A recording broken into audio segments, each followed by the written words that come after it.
नमस्कार सगळ्यांना, शुभ सकाळ. सकाळची वेळ आहे. सकाळच्या 7 वाजलेल्या आहेत त्या आणि मस्त असा सूर्य उगवून वर आलेला आहे. एकदम मस्त वाटते बघायला. आता मी किचनमध्ये आली स्वयंपाक करायला. पहिल्यांदा भाजी करून घेते. भाजी करणारी आज मी गोळ्याची आमटी. बेसन घेतलं, त्याच्यामध्ये कोथिंबीर टाकली बारीक करून, थोडीशी चटणी टाकली, जिरी, ओवा, मीठ, लसूण सगळं टाकून घेतले. आता ह्याचा एक घट्ट असं गोळा मळून घेते. बेसन पिठाचा मी आता घट्ट असं एकदम गोळा मळून घेतला आहे.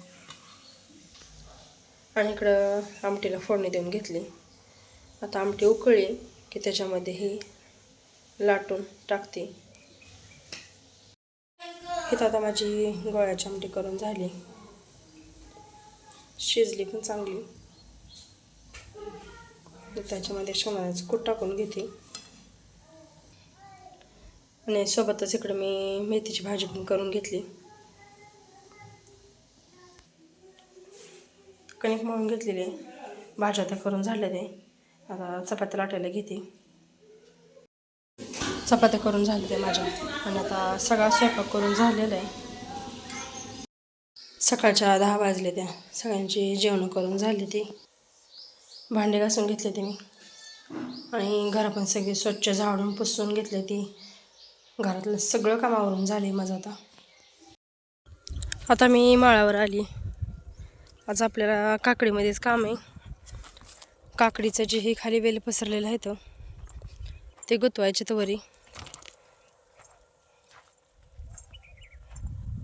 भोवतामध्ये पसरलेलं आहे ते वेल. आणि ह्याचा शेंडा मोडला की परत काकडी जास्त दिवस चालत नाही. आणि शेंडा मोडू नये म्हणूनच आपण ही जाळी ओढलेली आहे काकडीला. त्यामुळं काकडी आज वरचं तुकडं झालेलं आहे चढवून. हे राहिले. आता दुसऱ्या वेळा ही वेल जाळीवर चढवायची. शेंडा नाही तर मोडलं म्हणजे एका दुसरा तोडा जरा जास्त होतो काकडीचा. चला आता इकडल्या बाजूला काही जास्त वेल नाही तर खाली. पलीकडल्या बाजूनं जरा बहुत पूर्ण झाकळ्यातच. मी दाखवतेच जाऊन तुम्हाला. ह्या बाजूचं बघा सगळं बहुत असं झाकून गेलं ते वेल. सगळं ह्याचं खालीच आहेत बहुताच्या. आता ही व्यवस्थित चढून घ्यायची जाळीवर. चला सुरुवात करू आता मग. दुपारची 1:30 वाजली आणि आतापर्यंत आमचं 4 भाताचे वेलीवर चढून झाल्यात. आणि आता ह्या भाताचं पण एका साईडचं वर चढवलं होतं, एका साईडचं राहिले ते. आता ऊन झाले भरपूर. आता घरी निघालो आम्ही. तर उन्हाचं जरा घरी बसायचं आणि परत ऊन उतरल्यावर दुपारनंच यायचं परत माघारी.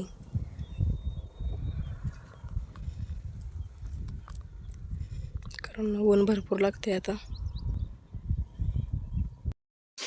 घरी आलो आता मी. आणि इथं मी रात्रीचे ब्लाऊज पीस कट करून ठेवला होता. ते आता कोणाचं बसल्या म्हणलं थोडंसं शेव काय होईल तेवढा. इकडे पोरं झोपली होती आणि वाट बघून झोपली होती आमची. पोरांना खायचं होतं कलिंगड.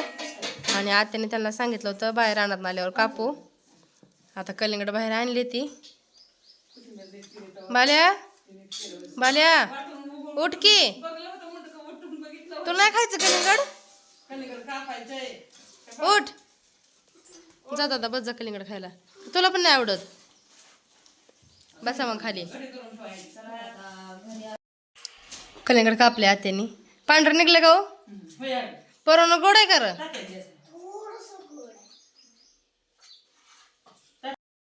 4 वाजले ते आता. आणि आता आम्ही परत रानात निघालोय. आत्या पण आले ते आता. आता आम्ही चाललोय वरी केळीत.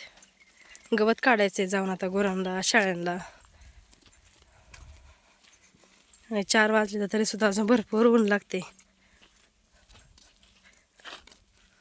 माळ सगळा वाळून गेला. पण आता पावसाळ्याचं किती हिरवळ दिसते सगळीकडं. कुसळ वाळून गेली ती सगळी.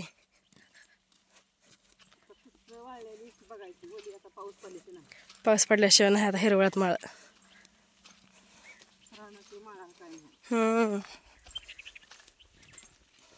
न्यायचं वरनच येऊ. खालनं तोंडाला ऊन लागते. आता आंब्याला चांगला आंबा आले तर का नाही हो. खालचा आंबा तर गच्च भरले ते सगळं. ह्याला पण आले ते म्हणताय का? आलं ते की. ह्याचं काही बघितलं नाही तर मी. काल मी घेवडे शेंगा न्यायला आलती इथं. हालताव का? घेवडा तेल गेला की आंब्याच्या वर. हे आंब्यावर हवे. मग काय आहे पुढं बघ. टणटणीचं मोडून काढलं फटत. होया हो घ्या वर चढलाय की चांगला. आणि येळू खुपसून काढलं 2 आकडे फक्त येळू टाकला तिथं. तो घेवडा. हा आंब्याच्या वर गेलाय की. चांगलं लागलं ते आंबा ह्याला पण. टणटणीने बी लय राडा. आंबा चांगला डेरेदार झालाय बघा पण हे. तर ते तिथलं एक गेला इथलं 2-4 गेलं. गेले तर केळीच्याकडे तर सगळंच आंबे गेले तर खालचं आले चांगलं. तरी बरं आहे तिथलं तिकडं 5-7 येतं. आलोय आता केळीमध्ये आणि केळी आपली चांगली मोठी दिसायला लागली आता.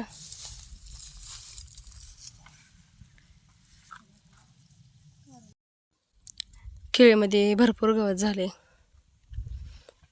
आणि इकडं आत्याचं पात पुढं लावून काय चालू आहे आते नेमकं? करायला लागली बघ काटे माठ.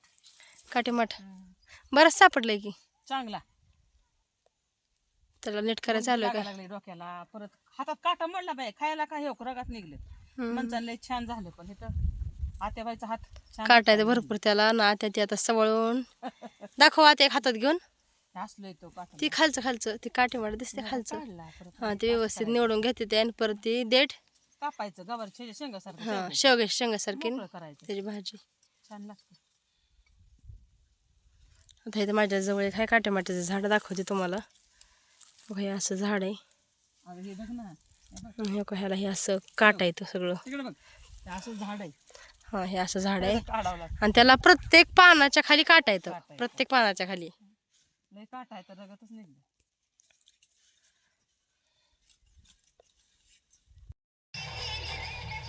दिवस मावळायला गेलाय 6:30 वाजले त्या आणि आम्ही 4 वाजता आलतो. 4 वाजता आल्यावर तिघींनी एक पाती धरल्या होत्या. आता तिघींच्या पण पाती लागले ते आणि भरपूर गवत निघले. गवताची एकदम रांगोळीच्या रांगोळी लागली. आता गवत सगळं गोळा करून घ्यायचं. जेवढं न्यायचं तेवढं घरी घेऊन जायचं. राहिलेलं परत सकाळी न्यायचं. रानात आली आम्ही सगळी गुरं पाणी दावणीला आणून बांधली. गाईची धार काढून झाली. सगळ्या गुरांना आता गवत टाकले. आता बाहेरचं काम सगळं आवरून झाले. आता घरात निघाले मी स्वयंपाकाला. रानातनं हालताना किती उजेड होता आणि घरी येऊन एक अर्धाच तास झाले बाहेरच्या कामाला. बघा पूर्ण अंधार पडले सगळं. चला जाते आता घरात. तिकडं आत्या खाली बसून देठाची भाजी करते. ते देठ आणले ते आता. आणि आता मी वरी गॅसवर हरभरे भिजत घातलेलं आहे. त्या हरभऱ्याची उसळ करून घेते. हरभरा मी स्वच्छ धुवून घेतलं होतं आणि त्याच्यासाठी इथं कांदा चिरून घेतलाय.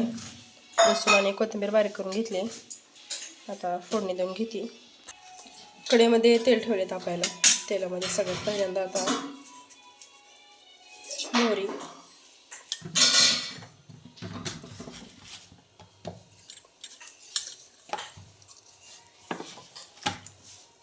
जिरे, बारीक केलेले लसूण आणि कोथिंबीर,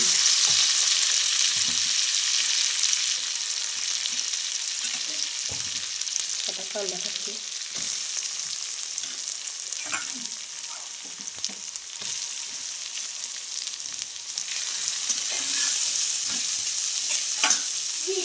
कांदा चांगला आता लाल होईपर्यंत भाजून घेते आणि मग त्याच्यामध्ये आपल्याला भिजवलेला हरभरा टाकायचा.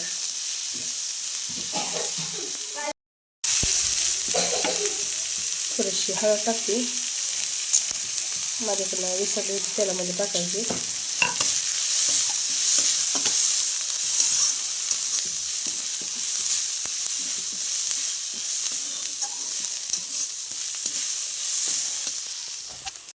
कांदा चांगला भाजलाय. आता टाकून घेते हरभरा.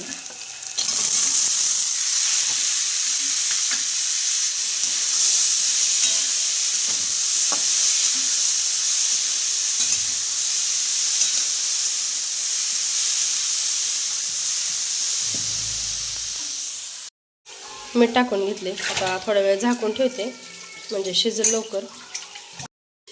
आणि आता इकडं माझी मस्त अशी हरभऱ्याची उसळ करून झाली. हरभरा शिजल्यावर परत त्याच्यामध्ये शेंगदाण्याचं कूट टाकलं आणि मिठाचीच केली उसळ मी. तिथं आता आत्यानं लोखंडाच्या तव्यामध्ये काटेमाटाच्या देठांची भाजी बनवली. असली मस्त दिसते ना बघायला तर. काय म्हणतो अदो? दादा खाऊन बघतो बाई. खायला पण मस्तच आहे. मी कडला बसून बसून एक खाऊन बघितली. बघा खाऊन एक द्यायची का तुला? आवडते का? शेवगे शेंगासारखी लागते. चला आता स्वयंपाक करून झालेला आहे. आता आम्ही जेवण करायला बसायला लागलोय. जातो का ग? शिजली की चांगली. शिजली.